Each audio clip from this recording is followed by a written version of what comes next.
what am I doing to reduce my carbon footprint?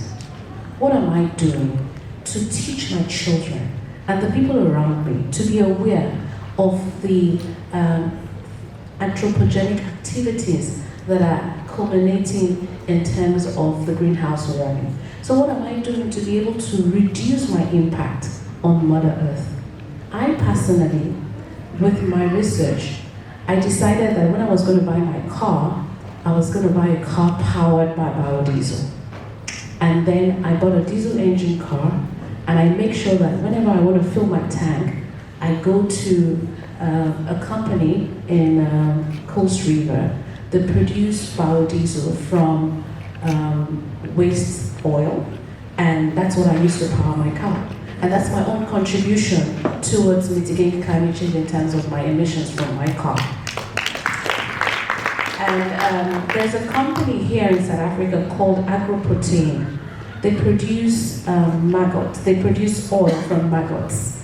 This oil, we use it in my research group to also produce biodiesel. And this biodiesel, we begin to tell people you can because the feedstock, the waste cooking oil, we find it very difficult to get a lot of quantities for them to produce biodiesel. So we've been trying to find alternative sources of this oil that does not fight against the feedstock, like grain, vegetable oil. So we're looking for things that does not food versus fuel, issues. And then we saw the maggot oil works, and then we began to help them with the research, and then we supply these oils to other biodiesel producers so that they can also produce so much more and other people can use biodiesel. And that's my own personal contribution in terms of that. So thank you so much. That was extremely educational and very informative. So to my further right is Miss Moko Monopula.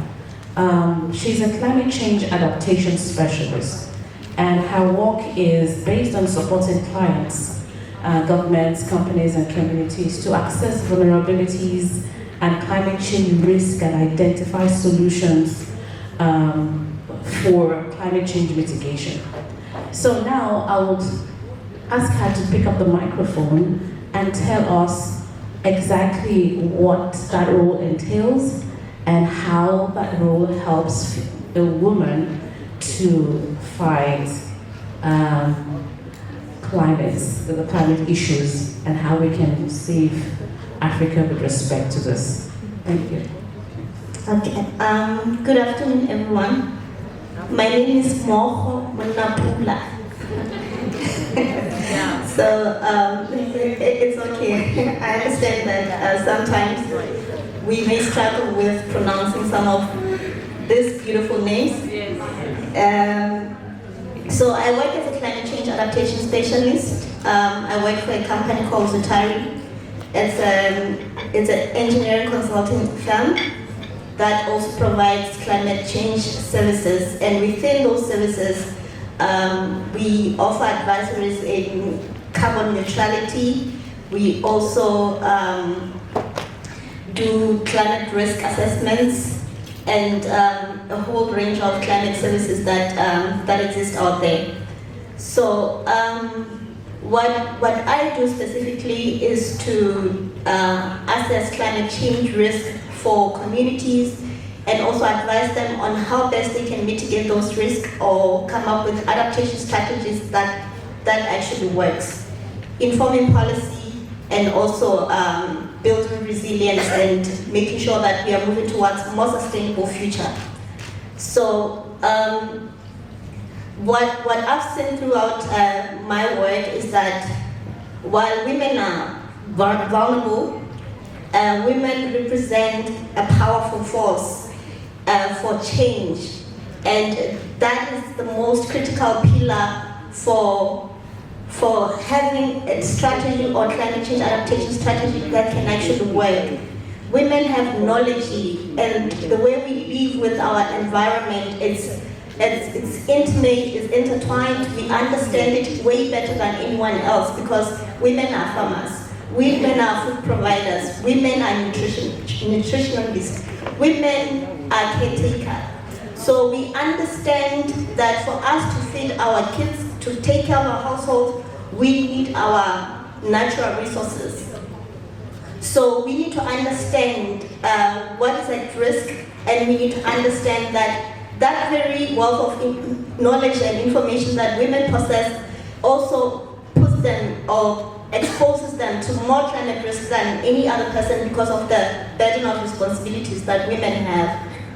So, so for us to be able to help women, for us as women to be able to help our climate, to help our continent to be more resilient, we need to understand, we need to be empowered, we need to have knowledge and actually develop policies that not only have been developed or created, but actually are more effective.